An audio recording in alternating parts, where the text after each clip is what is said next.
Good evening. Thank you for joining us on the War Diary. On the 366th day of the war, here are the main highlights as of 7:30 p.m. Beirut time.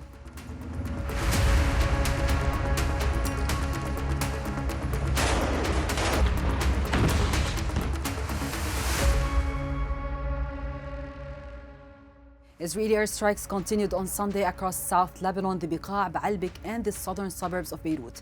On Saturday night, these southern suburbs endured the most violent night since the start of the war, with over 25 raids. According to the Ministry of Health, 23 people were killed and 93 others were injured in Israeli raids carried out on Saturday across Lebanese territory.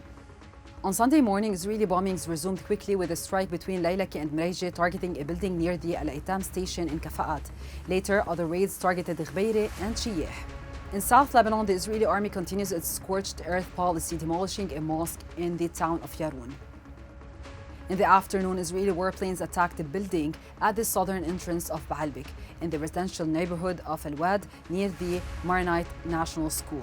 The Air Force conducted another raid in Baalbek, this time about 600 meters from its historical citadel. Meanwhile, Hezbollah announced that it had targeted Israeli soldier deployments in Bayad Blida, Margiliot, and Al Manara, as well as the Hadab Yarin site. It also claimed responsibility for an aerial attack on the 7,200 maintenance and repair base south of Haifa.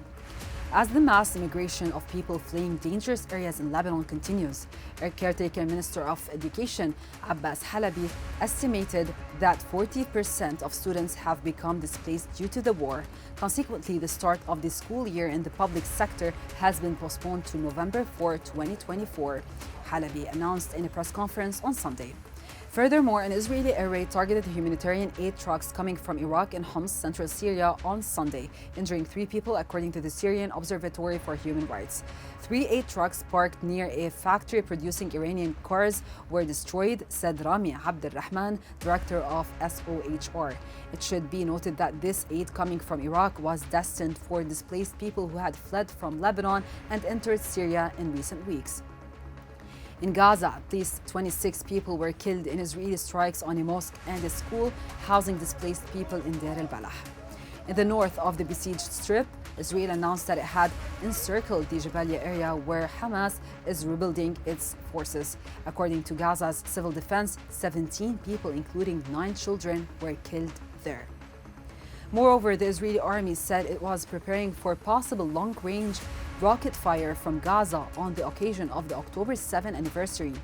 On the eve of the anniversary, Houthi sympathizers gathered in Sabine Square in support of Gaza and Lebanon. The human toll since the start of the war as of 7:30 p.m. Beirut time. Gaza's Ministry of Health reported over 41,870 deaths since the war began. In Lebanon, the Ministry of Health has reported 2,059 deaths and 9,666 injuries. On the diplomatic front, the 88 members of the International Organization of La Francophonie have approved an international conference to support Lebanon. The conference is scheduled for October, according to French President Emmanuel Macron. Israeli Prime Minister Benjamin Netanyahu criticized Macron's call to stop arms deliveries to Israel. Meanwhile, Israeli Defense Minister Yoav Gallant threatened Iran with strikes similar to those conducted in Gaza and Beirut. In response, Iran's oil minister Mohsen Paknejad visited a key Iranian oil site on Sunday amid concerns about potential Israeli strikes targeting Iranian infrastructure, according to official Iranian media. Meanwhile, Saudi Arabia and the U.S. are reportedly engaging in diplomatic efforts as regional tensions escalate, but no significant progress has been made so far. That's it for today's recap. See you tomorrow for another roundup of the situation. Until then, stay connected on our website www.thisisbeirut.com.lb and on our social media platforms.